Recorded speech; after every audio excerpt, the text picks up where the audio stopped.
Je vais vous lire le début du psaume 1, le premier psaume, qui est un psaume magnifique. Et j'aimerais que vous puissiez écouter.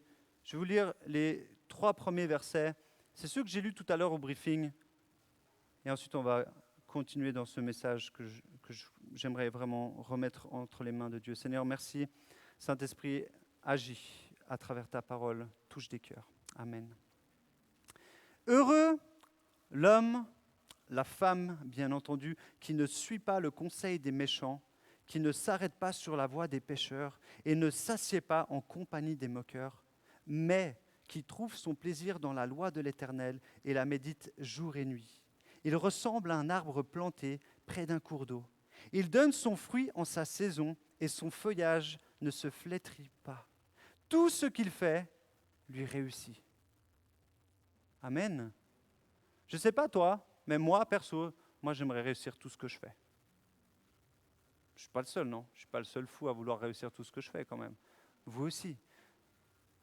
Dieu dit qu'on peut réussir tout ce qu'on fait, dans la mesure où notre vie, elle est basée, elle est ancrée dans la parole de Dieu. Parce qu'elle nous donne, vous savez quoi, la parole de Dieu nous donne la direction pour tout dans notre vie, tout, pour nos finances, pour nos relations, pour nos amitiés, pour la manière dont on va s'habiller. Est-ce que c'est quelque chose qui va faire tomber mon frère, ma sœur?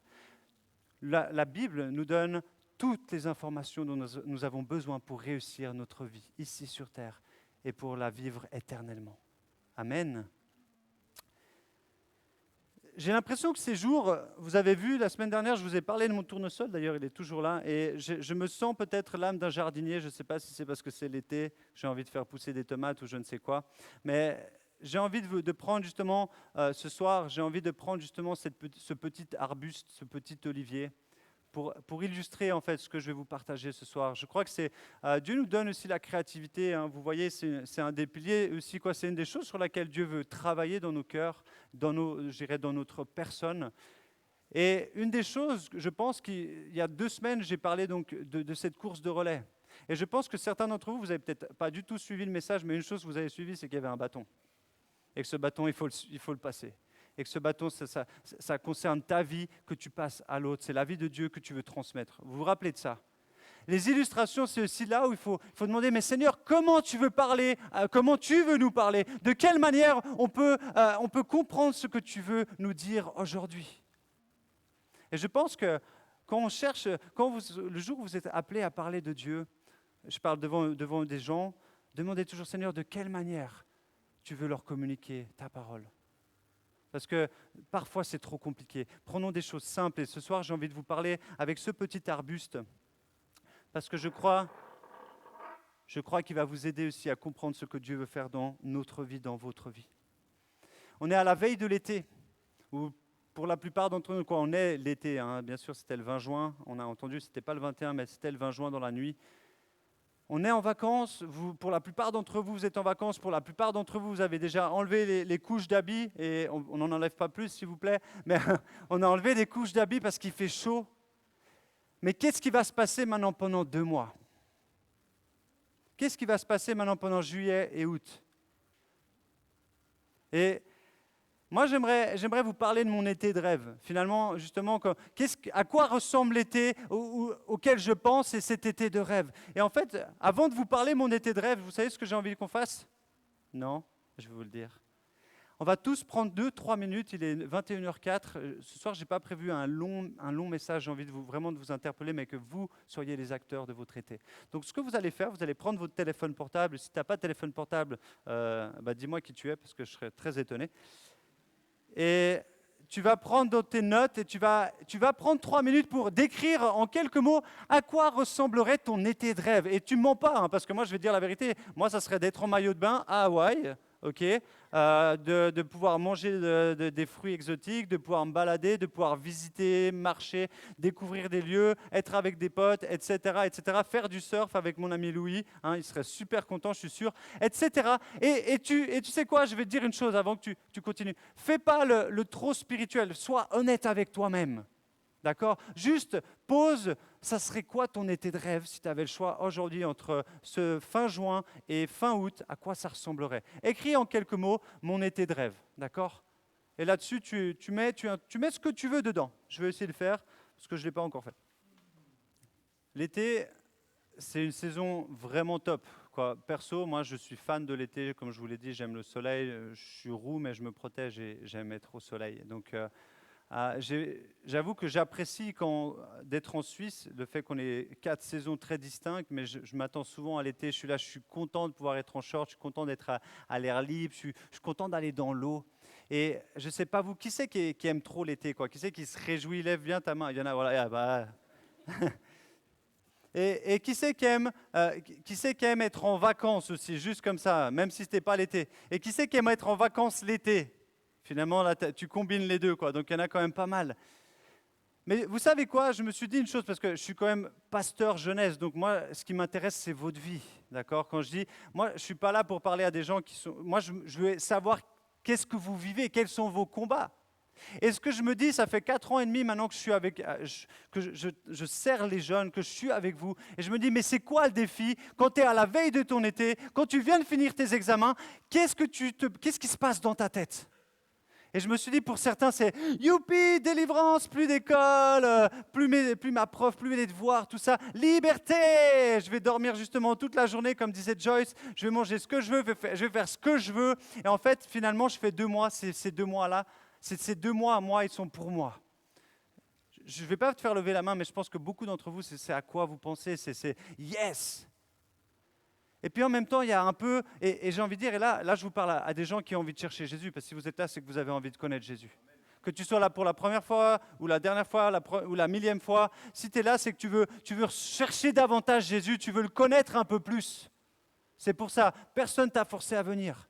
Et de la même manière, je crois que pour certains, et pour même beaucoup des enfants de Dieu, quand ils sont face à l'été, ils appréhendent cette saison. Ils sont là, comment je vais vivre mon été? Et il y en a, ils sont là, ah mince, j'ai plus de planning, je vais partir 2 mois au Portugal dans la maison de ma famille, tu as trop de chance, mais je ne serai plus à l'église.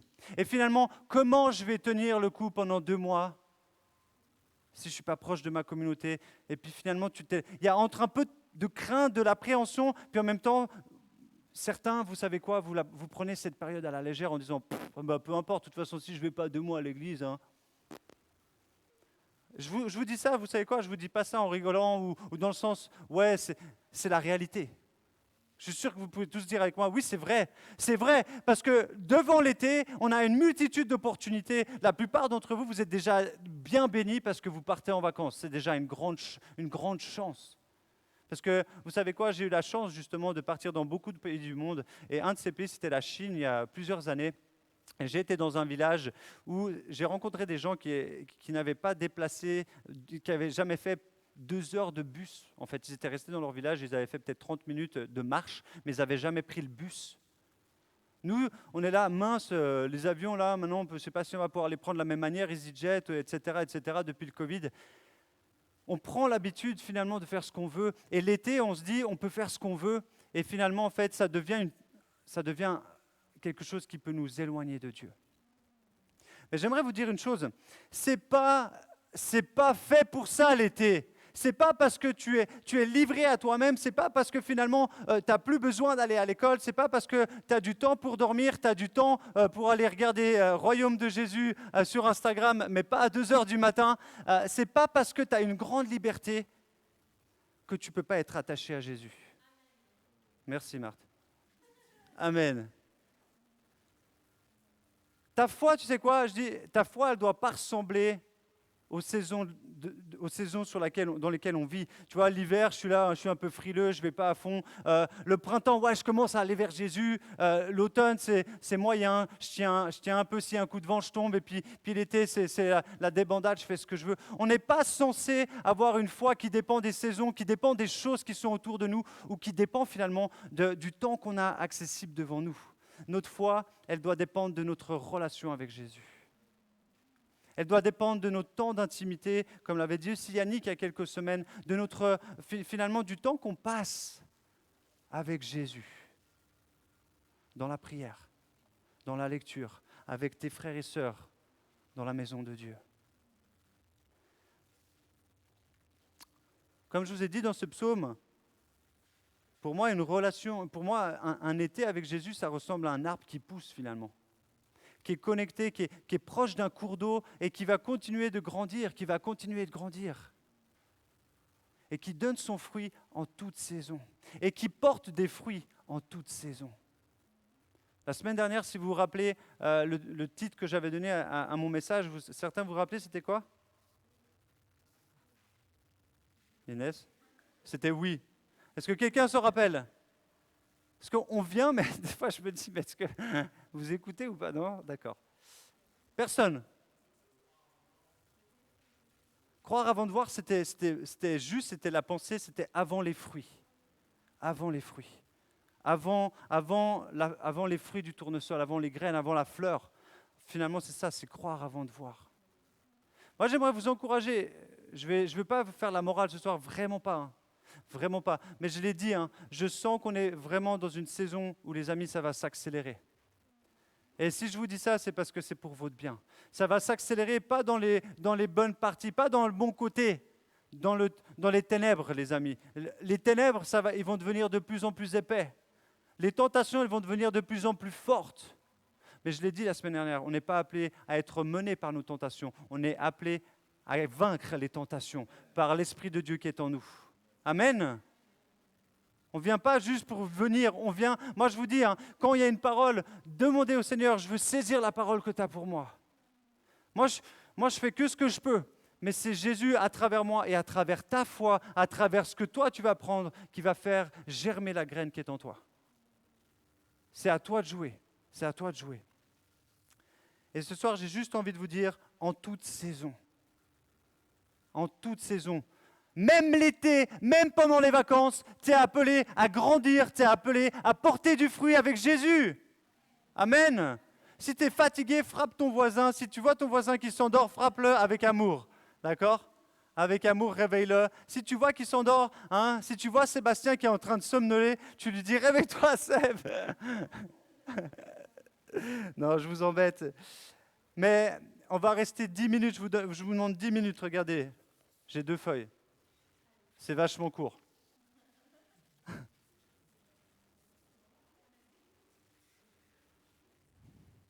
Moi, je crois que vous pourrez vivre un été de rêve. Moi, je crois que vous pourrez vivre un été qui va finalement pas être, et je vous le dis sincèrement, vous n'allez pas... Moi, je vous dis une chose, j'aimerais que fin août, quand on va se retrouver justement pour la soirée retour, vous puissiez être ici et témoigner de ce que vous avez vécu. Mais pas à dire, ouais Nico, je reviens, puis finalement, tu sais quoi, tu reviens un peu comme ça, tu sais, comme je vous ai vu trop souvent, certains d'entre vous revenir, ouais, je suis pas fier, quoi, puis j'ai pas fait ce que je voulais, puis Dieu, il a rien fait dans ma vie.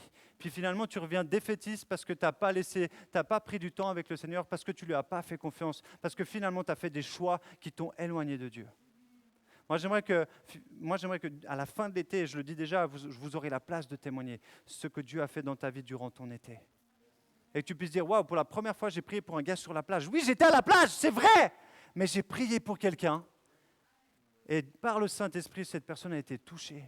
Aujourd'hui, je suis encore en contact avec elle. Je lui enseigne la Bible à travers les messages. Ça, c'est possible. Ça donne peut-être envie. Moi, ça me donne envie. C'est une des choses que j'ai marquées sur mon été de rêve. Moi, je crois que tu peux vivre un été de rêve. N'importe qui, là où tu es, peu importe, que tu sois aux Caraïbes, que tu sois à Lausanne, que tu sois à Genève, que tu sois, peu importe où tu es, du moment que tu restes attaché à Jésus. Du moment que tu demeures en Jésus. Du moment que tu demeures lié, attaché à la source qui produit des fruits dans ta vie. Jean va nous parler comme ça. Dans Jean 15, quelques versets, je vous partage quelques versets, versets 4 à 6. « Demeurez en moi et je demeurerai en vous. Le sarment ne peut pas porter de fruits par lui-même sans rester attaché au cep. Il en va de même pour vous. Si vous ne demeurez pas en moi, je suis le cep, vous êtes les sarments. Celui qui demeure en moi et en qui je demeure porte beaucoup de fruits. Car sans moi, vous ne pouvez rien faire. Si quelqu'un ne demeure pas en moi, il est jeté dehors comme le sarment et il sèche. Puis on ramasse les sarments et on les jette au feu et ils brûlent. » Alors, je n'ai pas pris un pied de vigne parce que ce n'est pas simple à trouver un pied de vigne, je suis d'accord. C'est un olivier, mais le principe, c'est le même. Le cep, vous pouvez, avec un vocabulaire vraiment plus grossier, c'est le tronc, d'accord? Et les sarments, c'est les branches. Ça va? Comme ça, on est tous d'accord? Si vous êtes attaché au tronc, si la branche elle est attachée au tronc, vous savez quoi? Il y a la sève qui va monter, puis finalement les branches elles vont pousser. Vous êtes d'accord avec moi? C'est pas scientifique, c'est de l'agriculture et c'est biologique et ça marche. On est d'accord? Oui? Amen. Donc ça c'est très simple. Il faut demeurer. Et ce mot en grec, il veut dire méno. Ça signifie passer du temps avec, garder continuellement, s'attendre à. Il y a différentes manières de voir en fait se demeurer. Mais finalement, c'est la même chose. Si tu pars pendant les vacances, mais tu ne demeures pas attaché à Jésus, de quelle manière, comment va pousser ton arbre? Demeurer, ça veut dire quoi d'être attaché au Seigneur? Je vous montre ici, regardez, j'ai pris mon ciseau. Si j'ai mon olivier, d'accord? Mais là, allez, je vais dire, bon, moi je vais partir cet été, voilà, je pars cet été, puis finalement je pars avec ma branche. D'accord? Alléluia. Est-ce que tu crois que ta branche, elle va porter du fruit? Ben non, elle ne peut pas, parce que là, il y avait moyen, mais plus maintenant. Là, il faudrait que je la mette, je ne sais même pas si on peut, mais là, je ne peux pas, parce que je l'ai enlevée, je l'ai déconnectée finalement, elle n'est plus attachée à la source, donc elle ne pourra plus pousser, et il y aura, quoi que tu fasses, tu ne pourras pas porter du fruit. Si tu tiens cette feuille, si tu te détaches, tu ne pourras pas porter du fruit. C'est exactement ce qu'il dit ici. Les branches, elles doivent être attachées au tronc parce que c'est depuis là en bas. Vous savez ce qui se passe en dessous, c'est les racines qui vont chercher à l'eau profondément pour ensuite donner l'eau, les transformer en sève, en aliment pour que les branches poussent et qu'au moment où il faut, il y ait les fleurs et ensuite il y ait les fruits. On est tous contents de manger des olives, on est tous contents de boire et l'huile d'olive ici en Italie. Mais si on coupe les branches, on ne pourra pas en manger. Elle doit rester attachée. Et pour nous, c'est pareil. Et j'ai envie de dire, j'ai dit ici, en fait, on doit rester attaché même pendant les vacances. Et je me suis dit justement, pendant les vacances, je ne sais pas, qui c'est qui a des arbustes à la maison quand même? Parce qu'il y en a peut-être quelques-uns, vous avez des arbustes, peut-être vous avez même un olivier. Quand tu pars en vacances, et là, quand tu pars il y en a qui ont des cactus. Il y en a qui ont des cactus. Si tu pars 2 semaines, 3 semaines, 4 semaines, c'est comme tes chats. Les chats, tu vas les filer à quelqu'un ou tu vas leur filer des graines pour qu'ils en aient assez. Mais tes plantes, tu ne vas pas les laisser crever de soif, non? On est d'accord? Donc tes plantes, tu vas bien faire quelque chose pour qu'elles aient encore de l'eau, pour qu'elles puissent aller chercher, pour qu'elles puissent encore rester connectées à la source de vie. On est d'accord? Tu pars, tu te soucies de ce qui va se passer. Et pour notre vie spirituelle, les amis, c'est pareil. Si on part cet été, peu importe où tu vas, peu importe ce que tu vas faire, tu n'as pas besoin d'être ici, et ça je suis d'accord, tu n'as pas besoin d'être au groupe de jeunes ou à l'église pour porter du fruit. J'aimerais vraiment le dire, tu n'as pas besoin d'écouter les prédications que ton pasteur te donne tous les vendredis ou quelqu'un d'autre. Tu n'as pas besoin uniquement de ça. Tu as surtout besoin d'être proche de Dieu. Tu as surtout besoin d'être à la source. Je ne sais pas vous, personnellement, j'aimerais quand même vous poser la question ce soir. C'est hyper agréable quand quelqu'un prie pour toi et qu'il a une parole pour toi. Tu as peut-être déjà reçu ça à quelqu'un, et puis même certains d'entre vous et certains d'entre nous, je me mets aussi dans le tas, on est friands de ça. Tu n'as pas une prophétie pour moi, mon frère. Tu n'as pas une parole pour moi, ma sœur. Prie pour moi, donne-moi quelque chose. C'est super cool, hein. Le gars, il va dire, ouais, tu feras des grandes choses dans ta vie. Dieu m'a dit, ouais, c'est génial. Puis finalement, est-ce que Dieu te l'a dit à toi? Est-ce que tu as reçu une parole directement du papa, de celui qui est en train de bâtir ta vie, où tu cherches les paroles des gens, où finalement tu cherches toujours quelque chose pour te tenir en vie, ou est-ce que toi tu viens directement à la source? Et moi j'aimerais te dire une chose, si tu pars cet été, peu importe où tu vas, on peut être loin pendant 2, 3 semaines, 4 semaines, 1 mois, mais ne sois pas loin de Dieu.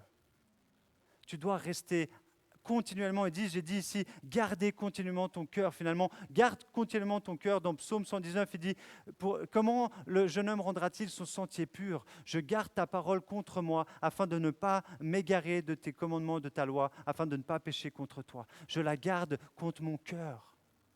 Tu ne dois pas garder Nicolas contre ton cœur, c'est chouette, tu peux prier pour moi, ça me fait plaisir. Mais ce n'est pas moi que tu as besoin pour ton été, tu as besoin de Jésus. Tu as besoin de sa parole. Et ça veut dire quoi concrètement de demeurer? De demeurer attaché, se garder, passer du temps. Alors en fait c'est simple. Qui c'est qui aime marcher ici? Il y en a quelques-uns. Qui c'est qui aime courir? Qui c'est qui aime dormir? Il y en a plein. Qui c'est qui aime manger? Voilà, plein de gens. Ok. Dans tous ces moments, tu sais quoi? Dans tous ces moments, tu peux avoir Jésus avec toi. Ça veut dire que quand tu dors, Dieu il veille sur toi. Tu peux relire dans Psaume 127. Même ceux qui dorment, Dieu veille sur eux. Donc avant de dormir, dis Seigneur, veille sur mon sommeil. Tu vois, tu peux faire cette prière même avant de dormir. Pour que même pendant ton sommeil, Dieu veille sur tes rêves. Et c'est lui qui va même se battre quand tu as des cauchemars ou quand tu as des rêves qui ne sont pas très top. Tu vois ce que je veux dire? Ou même spirituellement, certains, vous savez de quoi je parle. Tu dois te battre spirituellement dans ton rêve. Si tu remets déjà ta nuit entre les mains de Dieu, Dieu il va veiller sur toi pendant la nuit. Pendant que tu manges, tu peux dire merci Seigneur pour ce que j'ai, merci Seigneur. Dans toute situation, mets Jésus. Tu sais quoi? Pratique la présence de Dieu. Pas seulement quand tu es à l'église, mais quand tu es dans le bus. Seigneur, merci, ouvre mes yeux sur les personnes qui sont autour de moi. Dans chaque chose que tu fais, tu peux inclure Jésus. Parce que Jésus, il aime être dans chaque chose que tu fais. Il n'y a aucun détail de ta vie qui ne l'intéresse pas. Amen. Donc en gros, pratiquer, demeurer, c'est passer du temps, mais pas juste, et j'aimerais vraiment, je vous le redis, je répète, il faut que j'arrête, j'ai presque fini, mais je dois, parce que c'est bientôt les vacances, je dois vous le dire, pensez à Jésus, pas que lorsque vous prenez votre Bible ou que lorsque vous avez décidé de prier. Mettez Jésus dans tout ce que vous faites. Finalement, en fait, c'est un style de vie. Moi, je pense à Jésus toute ma journée. Quand je marche, quand je me lève, quand je fais à manger, quand je suis sous ma douche, quand je suis aux toilettes. Je pense à Jésus. Mais vous rigolez, mais c'est vrai, je pense à Jésus tout le temps. Je suis tout le temps en communion avec le Seigneur. Je pratique sa présence, on dit. Pas juste quand j'ouvre ma Bible, parce que Dieu il est avec moi tout le temps. Et moi, je ne veux pas rater quelque chose.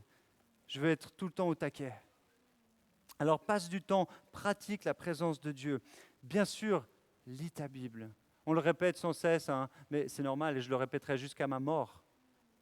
Vous savez quoi? Je vais vous dire une chose, parce que j'aime bien citer des choses de personnes qui ont marqué aussi leur génération. Billy Graham, le plus grand évangéliste connu de ces dernières décennies, Billy Graham a eu un regret. Vous savez lequel c'est? Est-ce que quelqu'un sait? Non? Bah oui, vu que je l'ai dit, de ne pas avoir assez pris de temps dans la lecture de la parole. Le gars, il connaissait la Bible, hein, il l'a lu, relu, mais à la fin, il a dit, j'aurais voulu prendre plus de temps pour lire ma Bible. Et là, le gars, il est mort à 100 ans, hein, si jamais. Et c'est ce qu'il va te dire. Donc si lui, qui a prêché devant des millions de personnes, va te dire, j'aurais souhaité lire plus ma Bible, j'aimerais te dire une chose, lis plus ta Bible. Ok? Lis plus ta Bible. C'est pas une... Non, lis plus ta Bible. Amen. Vous êtes avec moi ce soir. Lis plus ta Bible. Si tu étais à un verset par jour, passe à 2 versets. Tu peux le faire. Je crois en toi. Comment tu vas demeurer en Jésus aussi? Tu as une idée? Hein? La prière, amen. Comment tu pries? Je pense que si je m'en bats, comment tu pries? Mais c'est bien, oui, c'est bien. Soyons interactifs. J'ai pas envie toujours de raconter. J'ai envie que c'est votre vie avec le Seigneur. Je vous rappelle, en fait, c'est votre groupe de jeunes. Moi, je suis juste là pour un temps. Hein. Peut-être dans une année, je suis plus là. Peut-être dans 2 ans, je suis plus là. Peut-être même dans 6 mois, je suis plus là. Hein. Parce que peut-être le Seigneur m'amène autre part. C'est vous qui allez devoir être indépendant avec Jésus et dépendant de Jésus. D'accord? Parce que quand je pars ou quand il y a un autre qui part, Jésus ne part pas.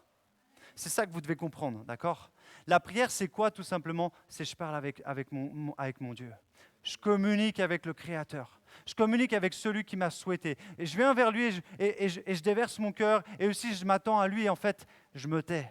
Ça, c'est très dur pour moi. Vous savez. Mais c'est très bon. Je ne sais pas si vous avez déjà pratiqué la prière d'écoute. C'est dur, mais c'est bien, il faut être honnête. Mais tu te tais, tu arrives, tu contemples Jésus, tu dis Seigneur, je t'aime, maintenant, parle-moi. Puis là, tu attends, puis là, ça fait 10 secondes. Seigneur. Parle-moi encore. Ça fait 15 secondes, Seigneur. Non, mais parle-moi vraiment. Et finalement, tu as des pensées qui viennent. Et plus tu passes du temps comme ça, et plus Dieu va déverser son cœur. Des fois, il y a des pensées d'un coup. Mais je t'aime tellement, mon enfant. Et il y a des choses qui vont. Et après, ça devient très précis. Ou prie pour elle, prie pour tel, prie pour ci. Et le Saint-Esprit, parce que dans la parole, c'est marqué, on ne sait pas comment prier. Mais le Saint-Esprit, lui, qui est l'Esprit de Dieu, il sait de quelle manière on doit communiquer avec notre papa. Donc j'ai envie de te dire une chose, il n'y a pas de formule magique. Mélanie, elle est là ce soir, elle disait aussi, mais comment on prie, est-ce qu'on doit prier? Moi j'ai dit une chose, prie à haute voix. D'accord? Tu sais pourquoi tu dois prier à haute voix? Je te le redis pour si tu n'as pas l'habitude d'entendre, c'est parce qu'il y a une double bénédiction. Premièrement, tu pries déjà pour toi, mais en plus moi j'entends ma voix, si je vais dire Seigneur je te bénis, je t'aime, vous l'entendez et moi je l'entends à nouveau. Donc il y a une double bénédiction. Tu es béni toi-même, ça rentre et ça re-rentre, ça sort et ça re-rentre. Et ceux qui sont à côté de toi, s'il y a d'autres personnes, ils sont aussi bénis. Et en plus de ça, tu sais quoi? Quand tu pries à haute voix, tu places l'atmosphère. Ici, c'est l'endroit à Jésus. Et les démons, ils fuient. Et j'aimerais vraiment vous encourager, il ne faut pas que je m'écarte parce que voilà, mais pratiquez la prière à haute voix. Pratiquez la prière à genoux. Pratiquez la prière en langue, pour ceux qui parlent déjà en langue. Si tu ne parles pas encore en langue, si tu n'as pas été encore rempli du Saint-Esprit, demande-le. Dieu l'a dit qu'il donnera à ceux qui demandent. Donc toutes ces choses, il faut les pratiquer. D'accord? Ça, c'est demeurer. Ça, c'est rester proche de Dieu. Et tu sais quoi? Peu importe où tu es, tu peux faire ces choses. Vous êtes d'accord avec moi? Prier, tu peux le faire peu importe où tu es dans le monde. On est d'accord? Lire la Bible, tu peux le faire partout. On est d'accord, non? Après, j'ai dit quoi encore? J'ai dit pratiquer la présence de Dieu, tu peux le faire bien sûr partout. Écouter de la louange aussi. Pratiquer l'adoration. Aujourd'hui, on a nos écouteurs, même nos écouteurs Bluetooth, tu peux en prendre partout avec toi. Tu sais quoi? Moi, une des choses que je fais le matin, c'est tout de suite mettre de la louange dans mes oreilles. Je veux tout de suite placer ma journée dans les mains du Seigneur. Je prie, je remets ma journée au Seigneur, mais je viens tout de suite placer la louange, parce que la louange, elle accueille la présence de Dieu. Alors j'ai envie de te dire aussi, choisis ta musique. Et quand tu pars en vacances, prends pas la musique du monde, prends la musique de Jésus. Je ne vais pas vous prêcher sur la musique du monde, je sais que Gospel, il l'a fait il n'y a pas longtemps. Écoutez la vidéo de Gospel.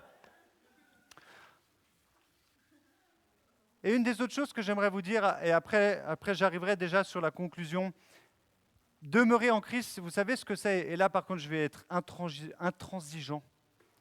Quand tu acceptes Jésus dans ta vie, il y a le Saint-Esprit qui entre dans ta vie. Après, ne me dites pas, ouais, j'entends pas le Dieu, j'entends Dieu. Tu sais quoi, quand tu pêches, quand tu fais quelque chose que tu ne dois pas faire, tu vas le sentir. Et tu n'as pas besoin d'entendre, ouais, qu'est-ce que tu es en train de faire là? Je ne suis pas sûr que ça soit bien. Non. Mais soyons un peu honnêtes, les amis. Quand tu es en train de regarder quelque chose que tu ne dois pas regarder, quand tu es en train d'écouter une musique que tu ne dois pas écouter, quand tu es en train d'aller avec tes potes et puis boire de la vodka, tu sais que dans ton cœur, tu n'es pas en train de faire quelque chose qui fait du bien à ton âme et qui ne plaît pas à Dieu. On ne t'interdit pas, mais est-ce que tu es en train d'écouter le Saint-Esprit? Moi, j'aimerais juste te poser cette question. Parce que finalement, Dieu, il n'est pas là pour te condamner, te juger. Il est là pour t'apprendre à être mature et à porter du fruit tout seul. C'est ça qui est ouf. Et ça, c'est en demeurant dans le Saint-Esprit, finalement, en marchant par l'Esprit. Et je reconnais l'Esprit. Vous savez ce que c'est reconnaître l'Esprit? C'est reconnaître les choses qui plaisent à Dieu. Et vous savez quoi? Quand tu acceptes Jésus, tu n'as pas le choix de reconnaître les choses qu'il aime. Parce que du moment où, il l'a dit, Loris, il a dit, je ne suis plus le même gars, vous ne m'auriez pas aimé. Vous ne m'auriez pas, je ne sais pas, tu as dit quoi? Vous ne m'auriez pas accès. Il aurait été différent. Mais bien sûr que tu es différent lorsque Jésus est dans ta vie. Et quand tu es devant des choses qui ne sont pas celles que Dieu veut faire, il va te le dire. Vous êtes d'accord avec moi quand même? Et là, tu ne peux pas mentir. Tu ne mens pas à moi, tu mens à Dieu. Et vous savez quoi? Je ne vais pas vous refaire l'histoire des actes, mais Saphira et Ananias, ils ont menti au Saint-Esprit. Moi, j'aimerais vous dire une chose. Dieu, il est bon, mais il est juste. Et là, je vais parler de la sainteté de Dieu dans 2 semaines à l'église. J'ai vraiment à cœur de développer sur 2 ou 3 fois la sainteté de Dieu. 3 fois saint, ça sera le titre de ce message. 3 fois saint. Mais ça veut dire quoi, 3 fois saint? Ça veut dire dans quelle mesure on bafoue le nom de Dieu quand on n'écoute pas le Saint-Esprit. Tu entends le Saint-Esprit quand il te dit non, là, ce que tu es en train de regarder, tu n'as pas le cœur en paix. Mais qu'est-ce que tu fais? Est-ce que tu dis shut down ou est-ce que tu arrêtes? pratiquer et grandir, c'est que durant ton été, tu dois laisser la place au Saint-Esprit. Tu dois laisser la place au Saint-Esprit. En faisant ça, en priant, en écoutant la louange, en étant dans la présence de Dieu, en continuant, je dis bien, même si physiquement tu n'es pas avec tes frères et tes sœurs, en étant redevable, en étant en lien avec tes potos, avec tes copines, avec tes frères et tes sœurs, comment ça se passe pour toi? Loris, qu'est-ce qui s'est passé? Tu as regardé quoi hier soir à la télé? Je te pose la question d'ailleurs, concrètement. Ouais. Ok, est-ce que tu étais sur les réseaux? Est-ce que tu étais sur Internet? D'accord. C'est bien, voilà, je pose la question. Mais ça aussi, ayez des gens avec qui vous pouvez être redevable. Genre, Cédric, tu t'es couché à quelle heure hier soir? À minuit? Et on peut applaudir Cédric. Mais vous savez quoi? C'est peut-être drôle ce que je dis tout ça, mais c'est tellement bon pour nous garder. Ayez des gens avec qui vous restez redevables. Comment ça s'est passé? C'est pas lui demander est-ce que tu as bien lu 2 chapitres de la Bible? Parce que ça, en fait, ça va être accusateur, ça va être lourd. Ça peut être si c'est une démarche ensemble, mais c'est plutôt comment tu as vécu ta journée? Dis-moi la vérité. J'ai galéré. J'avais des pensées sur les filles, j'ai convoité le gars, j'ai regardé, je suis tombé il y avait un bikini, puis finalement j'ai été voir d'autres choses. C'est ça la vérité. Et là tu le dis, et là tu dis, ok, viens, on place ces choses devant Dieu. On vient confesser les uns aux autres. Vous savez quoi? Quand tu confesses, tu amènes à la lumière, le diable ne peut plus toucher. Mais si tu ne fais pas ça, tu sais quoi? Finalement, si tu ne fais pas ça, tu sais ce qui se passe. Tu sais ce qui se passe, parce que je vais y arriver. Et il faut quand même qu'on aille à l'essentiel, les amis. Si tu ne fais pas ça, en fait, finalement, là, je ne peux pas le faire en accéléré, ça va sécher, parce qu'il n'y a plus d'eau, il est plus arrosé. Si tu laisses ta plante 1 mois, 2 mois comme ça, quand tu reviens, elle est comment? Elle est jaune, les feuilles, elles tombent. Et tu sais ce qu'il fait, Dieu, de ces feuilles, il l'a dit, tu sais ce qu'il fait, c'est ça la conclusion de ce message ce soir, à la fin. Oh, j'y arrive pas. C'est pas grave. Dans Jean 15, tu peux me remettre Jean 15, s'il te plaît, et les versets 6 à 8, je crois que c'est 6 à 8. Et vous allez voir ce qu'il dit Jésus.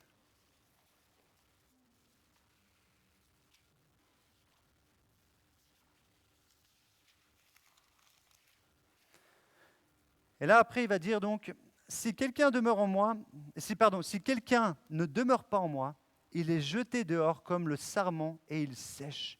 Puis, on ramasse les sarments, on les jette au feu et ils brûlent. Ouais, amen.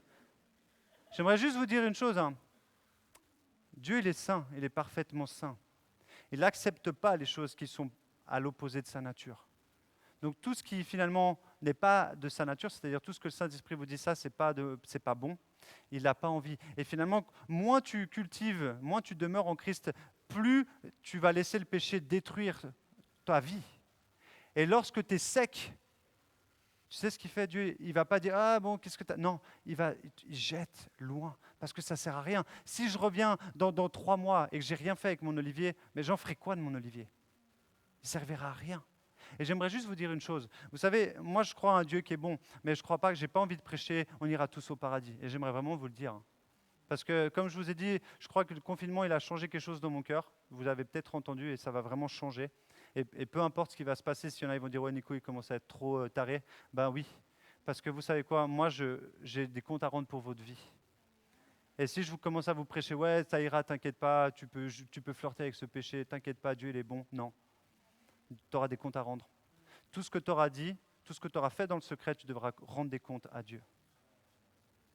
Et ça ne sera pas, ouais, excuse-moi, non, non, parce que chaque péché, il a des conséquences. Et plus tu consommes le péché, plus ta vie se détruit. Et Dieu a un moment de, moi, je ne peux pas. Si tu n'es pas attaché à moi, je jette ceux qui ne sont pas attachés à moi. Et moi, j'ai envie de vous dire, cet été, tu peux être quelqu'un qui va porter du fruit. Si tu travailles à la Migros, au McDo, je ne sais pas ce que tu as choisi cet été, je ne sais pas ce que tu vas faire. Mais dans chaque endroit où Dieu va te placer, tu peux être une source de bénédiction. Tu peux être quelqu'un qui va apporter une fleur du fruit. Parce que peu importe où tu es, peu importe ce que tu fais, si Dieu est avec toi, et toi tu es avec Dieu, tu vois, si tu demeures en Dieu et que Dieu demeure en toi, si tu laisses l'Esprit agir, Dieu va t'utiliser. Et alors, tu sais quoi? Ton été, ça va être un été de rêve. Parce que finalement, tu reviendras et tu vas témoigner de ce que Dieu a fait dans ta vie. Et tu diras, waouh, je n'aurais pas pensé que Dieu pouvait agir comme ça dans ma vie, parce que tu lui as laissé la place d'agir. Amen. Alors pour ça, cet été, il faudra faire attention. Il faudra faire attention.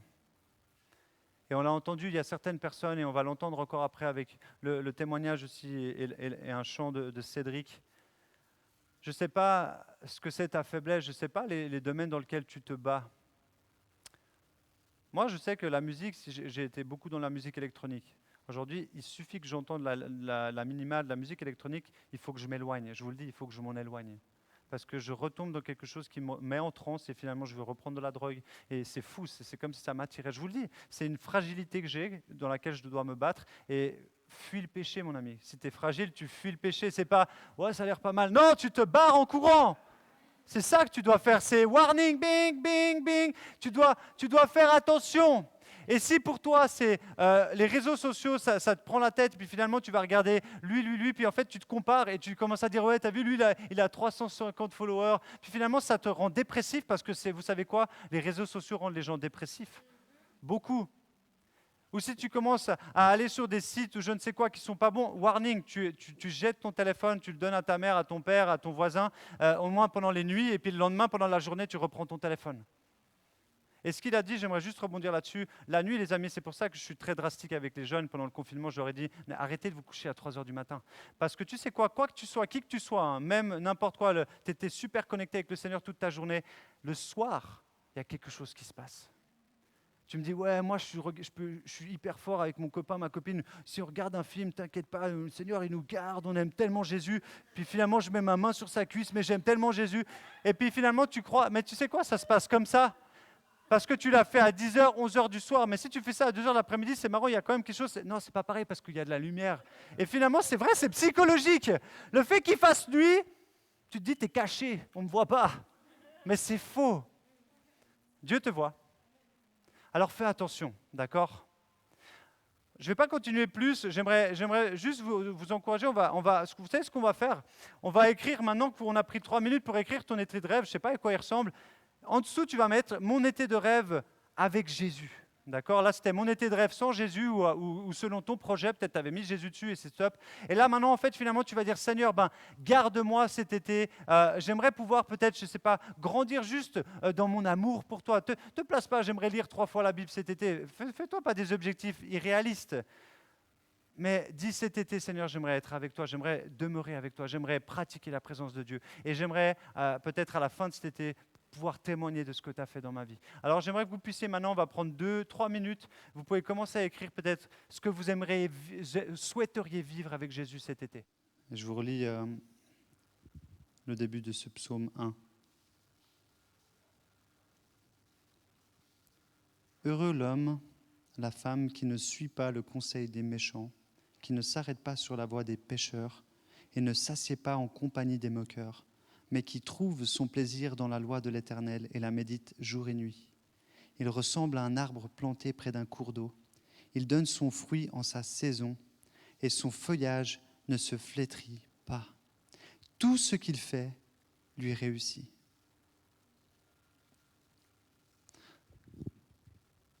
Saint-Esprit, on te bénit parce que tu es celui qui est l'eau vive. Tu es celui qui nous fait grandir. Tu es celui qui nous permet de ressembler davantage à Christ. Tu es l'Esprit de vérité. Tu es celui qui nous enseigne, celui qui nous garde, celui qui nous transforme de gloire en gloire. Éternel, je crois de tout mon cœur que à la fin de cet été, de nombreux jeunes qui sont ici maintenant pourront témoigner de ce que tu as accompli dans leur vie. Ma prière, Seigneur, c'est que tu gardes notre foi, on l'a dit au tout début. Garde notre foi, Jésus, garde notre cœur. S'il te plaît, place tes anges autour de nous, place tes anges autour de mes frères et de mes sœurs. Ne les laisse pas s'éloigner, Seigneur, du chemin de la vérité. Garde leur cœur, Jésus, durant ces vacances, Seigneur, qu'ils soient absents pendant 2 mois du groupe de jeunes, Seigneur, qu'ils ne soient pas absents de ta présence, qu'ils ne s'éloignent pas de ta présence, qu'ils ne s'éloignent pas de ta parole. Et toi, tu continueras de les faire grandir, tu continueras de les utiliser pour être des bénédictions là où ils seront, Jésus.